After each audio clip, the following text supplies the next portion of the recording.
ஃபேஷியலுக்கு கை வச்சோம்னா ஒரு சிலர் 2 ஸ்டெப்பில் தூங்கிடுவாங்க. நம்ம பேக் போட்டு முடிச்சு ஃபேஷியல்னு கை வச்சிட்டாலே குறைஞ்சபட்சம் ஒரு 1 hour ஆகும் ஃபேஷியல் முடியறதுக்கு. அந்த ஃபேஷியல் முடியறதுக்குள்ள அவங்க நல்லாவே தூங்கி எழுந்துருவாங்க. ஒரு சிலர் ஃபேஷியல் பண்ணால் நீங்கள் பண்ணிங்கன்னா எனக்கு நல்லா தூக்கம் வருது அப்படின்னு அவங்களே சொல்லுவாங்க. இதெல்லாம் நீங்கள் ஃப்யூச்சரில் நீங்கள் பண்ணும்போது வந்துட்டு இதெல்லாம் நீங்கள் ஃபீல் பண்ணுவீங்க. அந்த ரிலாக்ஸேஷனை கொடுக்கறது நீங்கள் இந்த ஐக்கு கொடுக்குற மசாஜ். கண்ணுகிட்ட பண்ணும்போது ரொம்ப கேர்ஃபுல்லாக பண்ணணும். நம்ம கையில் இருக்க க்ரீம்ஸ் எல்லாம் அவங்க கண்ணுக்கு போயிடக்கூடாது. இப்படி சுற்றி ரவுண்டப் பண்ணிவிட்டு இப்படி இந்த விரலில் தான் நம்மளால அதிக அழுத்தம் கொடுக்க முடியாது. இந்த விரலால் பண்ணோம்னா நம்மளையே மீறி அதிக அழுத்தம் வரும்.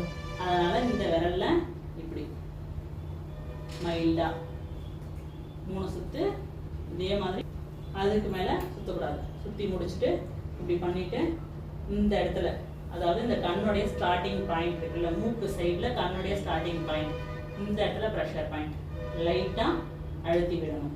இந்த இடத்துல ஒன்று, இந்த இடத்துல ஒன்று, 2. நெக்ஸ்ட் வந்துட்டு இந்த மூக்கோடைய நுனிப்பகுதியில் சைடில், புரியுதா? இந்த இடத்துல ஒன்று, 3. நெக்ஸ்ட் வந்துட்டு இந்த லிப்போடைய சைடில் 4.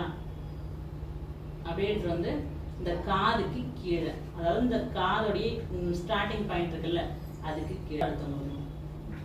5 இடம் ஆயிடுச்சா ப்ரெஷர் பாயிண்ட்டு? இந்த 5 இடத்துலையும் ப்ரெஷர் பாயிண்ட் கொடுத்துட்டு இந்த இடத்துல 3 டைம் காதுகிட்ட கொடுத்துட்டு